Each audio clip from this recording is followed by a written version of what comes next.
Thank you for watching. I want to share with you how perseverance helped me catch a seat and survive poverty. My mom and I lived in a one tiny room dormitory in Russia. A Russian dormitory is where people live together who can't afford anything else. Our room was about 17 by 9 feet long with no sink, no toilet, no stove. You share the kitchen and the bathroom with 20 other families. Men, women, children shared the same 3 rusty toilets. One of the doors was so loose, so you hold the door while going to the bathroom.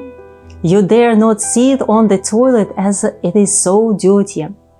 The common shower room had only a bathtub with a broken hose. Right here, clothes, linen were drying on the lines, so you bend down and go underneath someone else's pants to get to the bathtub. The hose shot water in all directions. The walls were wet, so you hold the hose just right to get some water on yourself.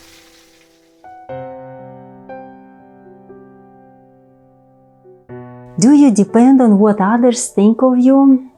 My schoolmates lived in much nicer apartments, so I lied to my classmates that I lived in an apartment.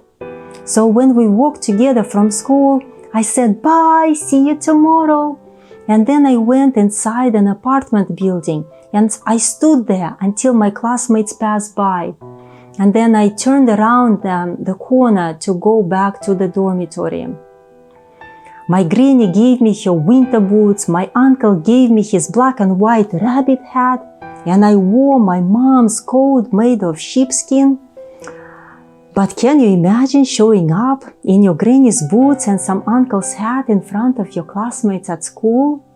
Did you have a father? I had an imaginary father. I dreamed that my father took me to a store and said, "Pick anything, I will buy it for you."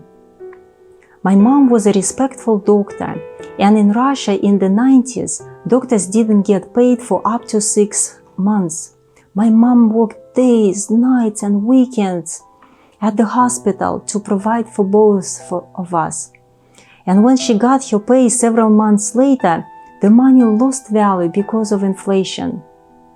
I saw bottles on the street and I started picking them up, washing them, and then bringing them to a grocery store in exchange for bread. I was so thrilled to bring in money and help my mom. I was a proud 6th grader.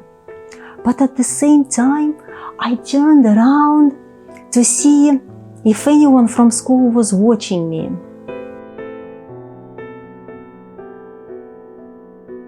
When I was 12, I found a woman who brought clothes from Turkey to resell it in Russia. So I started helping her. After school, I walked for 3-4 hours around the city with 2 duffel bags packed with clothes, shoes, and accessories. I went to every factory, art schools, hospitals, anywhere where I could find women to buy from me. But one day was different.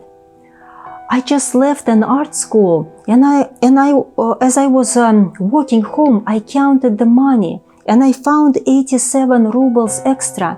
That was a lot of money.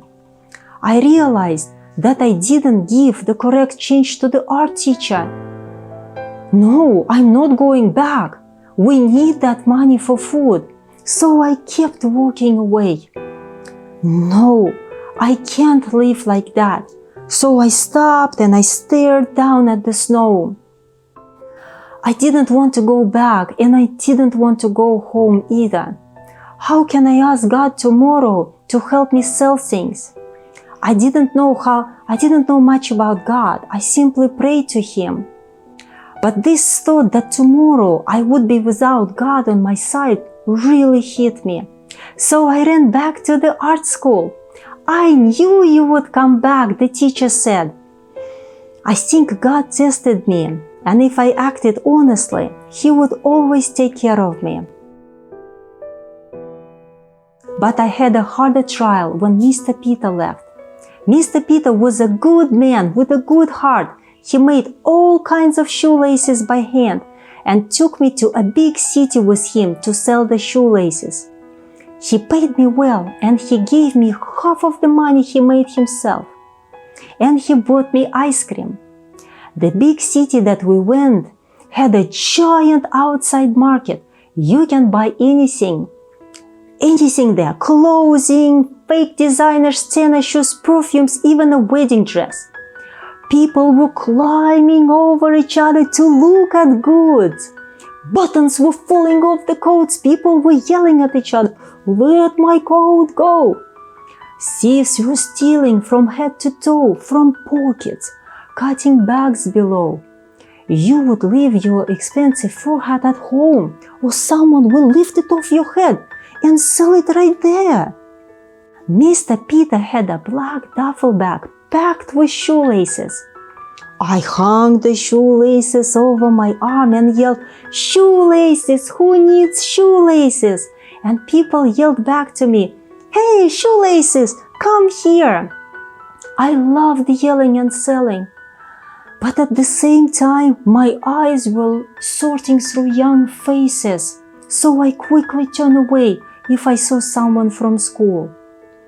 Mr. Peter sold further away from me, and every half hour he came up to me, took the money from my pocket so no one would steal from me.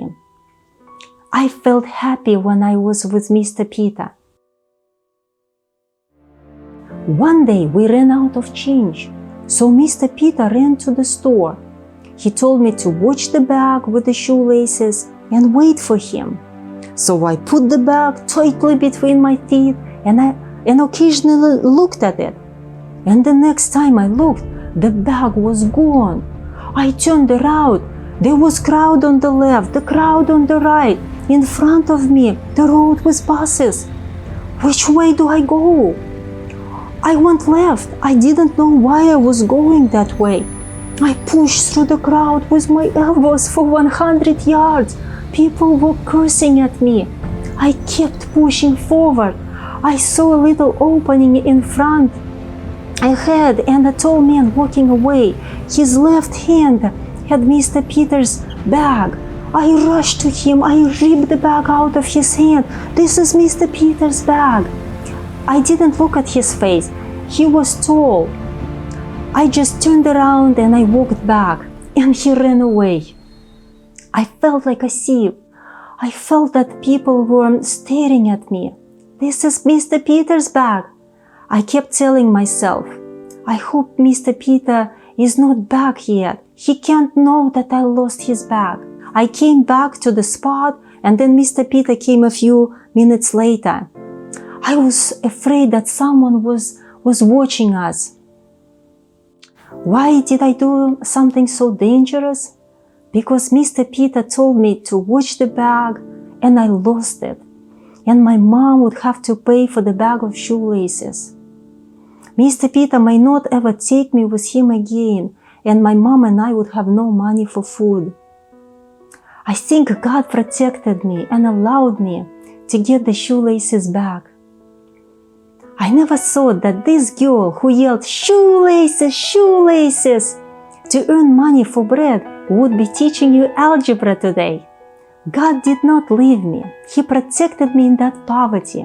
He brought me to the US and gave me a husband and kids.